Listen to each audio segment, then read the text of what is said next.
For Tom Sawyer and his partner Sue, Tom's service in Northern Ireland and injury during the First Gulf War cast a long shadow. Though he left the army almost 30 years ago, his experiences haunted him.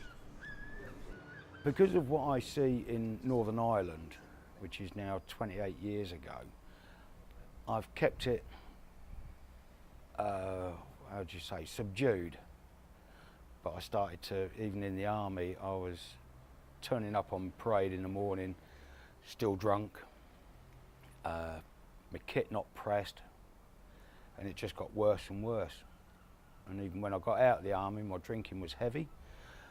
Broke 2 marriages. I really thought that he was going to kill himself. I have never, ever, in all the years I've known him so down. He felt he was a freak, no one wanted to know him. I can't describe it. I just knew we had to do something or else he wouldn't be here. She understood what has gone wrong. Their cry for help was answered by a military mental health charity called PTSD Resolution and one of its therapists, Joy Gilson. Tom has had 5 sessions with her to help take away the trauma associated with his memories.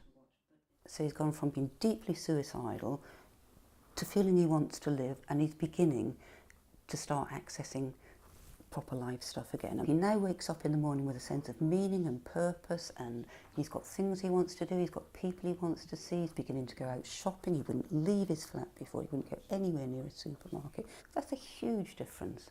Despite having helped veterans like Tom, the charity is fighting its own battle for official recognition. Over the 400 cases or so that Resolution's taken in the last few years, it has worked for 85% of cases where people have had more than one session. But in almost every case, particularly where people have the classic visual symptoms, the nightmares and flashbacks, in almost every case it's possible to reduce the trauma symptoms to the point where they're no longer really an issue. Like a weight being taken off my shoulders. The charity is still small and relatively new, but hopes to help many more on the road to recovery. Caroline Wyatt, BBC News.